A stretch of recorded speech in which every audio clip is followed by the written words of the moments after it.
Okay, guys, obviously that was a disappointing loss, so I'm going to try my best to stay as positive as I can throughout this video, and I'm going to talk about my positives at the very end of this video.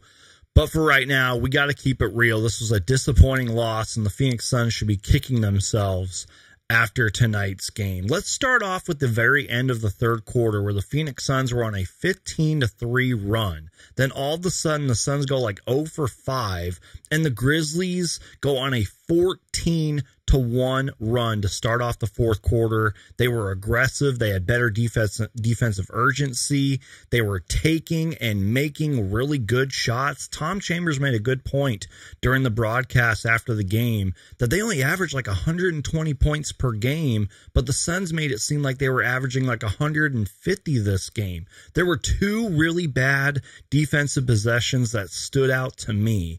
One of those possessions was Desmond Bane missed an open three. One of the Grizzlies got like a back tap second chance opportunity, and then Marcus Smart missed an open three, and then all of a sudden Desmond Bane just drives right in and just throws it down, and nobody was in the paint. It was embarrassing. And then around the 2-minute mark, Jaren Jackson Jr. misses a three. Williams Jr., who I'm going to talk about later, gave them a second chance point, and that led to a wide open Desmond Bane three. That just cannot happen. The Phoenix Suns' fourth quarter woes come back to haunt them again. Way too many missed shots in the fourth quarter, and it just kind of seems like the Phoenix Suns just ran out of gas. They lost their urgency.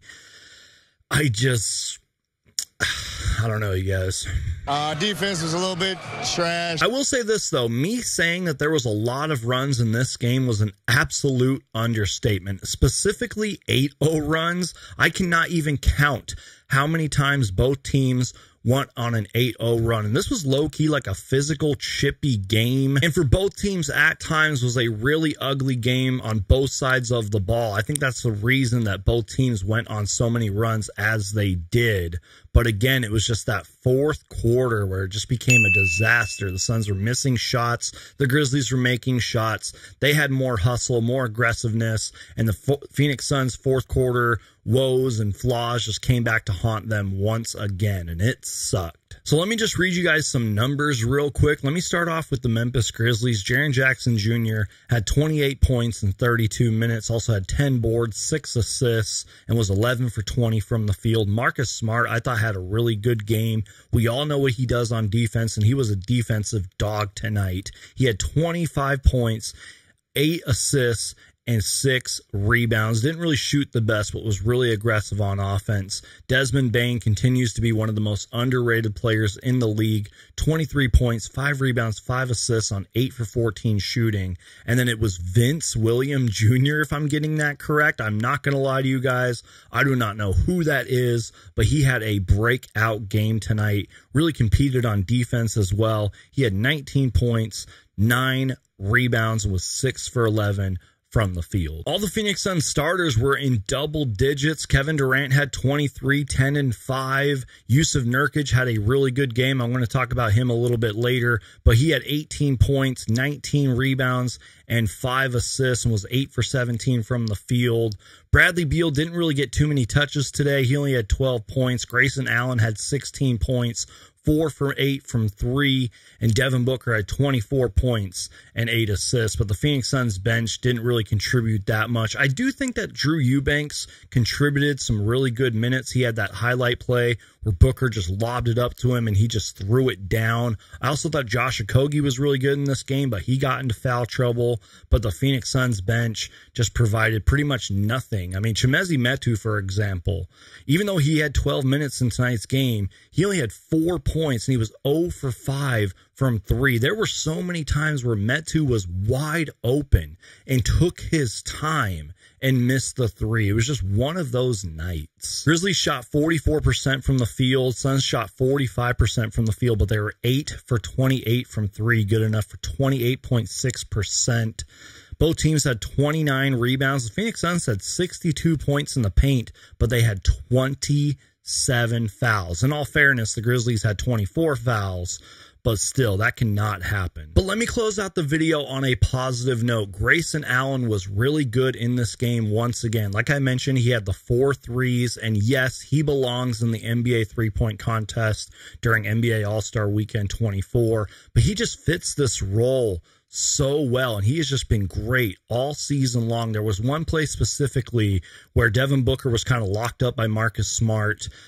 Grayson Allen drove in, kicked it to KD, and then went immediately to the three-point line. KD kicked it back to him, and he hit the wide open three. Grayson Allen has been so good. And shout out to AZ Sports Zone, who had a great tweet about Grayson Allen. AZ Sports Zone said, and I quote, "The most impressive part of Grayson Allen's game is his ability to relocate plus position himself off the ball. That combined with the gravity from the Suns stars, it's no coincidence as to why he is seemingly always wide open." And that is a great tweet right there about how great Grayson Allen has been this season in his role. And like I said, I was going to talk about Yusuf Nurkic later, and that's what we're going to do right now. He had the monster double-double to go along with 5 assists. But not just that, you guys, he is going to have so many opportunities and is going to continue to thrive with the big three out on the court consistently, because he is just so good when those three are out there. He gets the touches and he takes advantage of them. He gets aggressive in the paint, isn't afraid to take the shot. Yusuf Nurkic was awesome tonight. But like I said, you guys, this is just one of those losses that is just really disappointing, and the Phoenix Suns are going to be kicking themselves, and they really should be kicking themselves. This Phoenix Suns team needs to be better, especially in the fourth quarter. So I hate to end the video like that, you guys, but I want to hear from you guys. Get active in the comments section. Let me know your thoughts, comments, and opinions down below. What are your takeaways from the game? And like I mentioned, you guys, if you guys keep watching and supporting these post-game reaction videos, I will continue to upload them, because I'm actually having a lot of fun making these videos, and I really do appreciate the support. You guys have been killing it, and it truly does mean the world to me. Do me a huge favor, you guys. Make sure to Hulk smash that like button, and please subscribe for everything Phoenix Suns. If it has to deal with the Phoenix Suns, I'm going to make a video about it, and I'll see you guys next time. Win or lose, Phoenix Suns for life. Thank you guys so much for watching. Go Suns. So let me read you guys some numbers real quick. Wow, I cannot freaking make this video, man.